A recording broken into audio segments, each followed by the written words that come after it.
Magandang gabi po sa lahat. Tayo nagbabalik ulit dito sa ating munting channel, Samuel Soriano TV 29, para mag-discuss ulit ng another coins kung magkano na ang kanyang mga presyo sa ating mga online selling.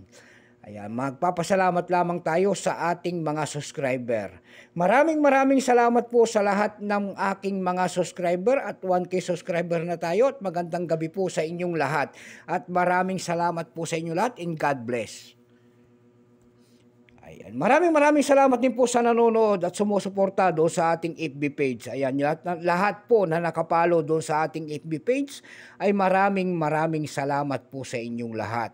Lalo na po yung mga nagse-send ng star sa akin dyan, sa aking FB page ay maraming salamat. Mabuhay po kayong lahat and God bless. Magandang gabi po. Ayan.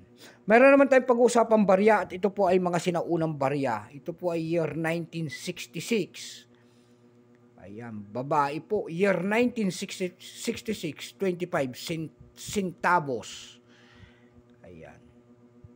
Bago natin simulan ang ating talakayan, kilalanin mo muna natin siya para bago natin makita ang kanyang presyo.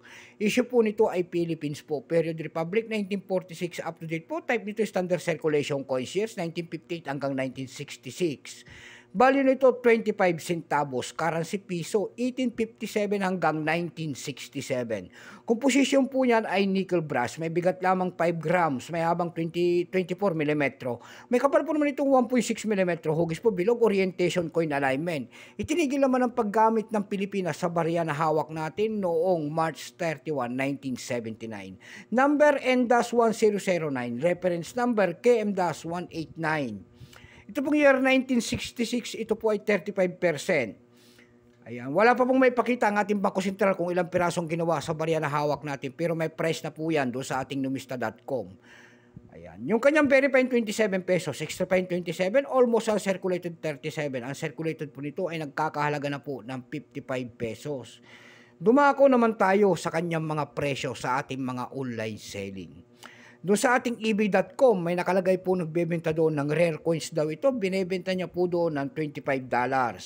Nasundan po ito, nasundan po yan ng $12 din na nakita natin doon. Yung sumunod naman po ay $10.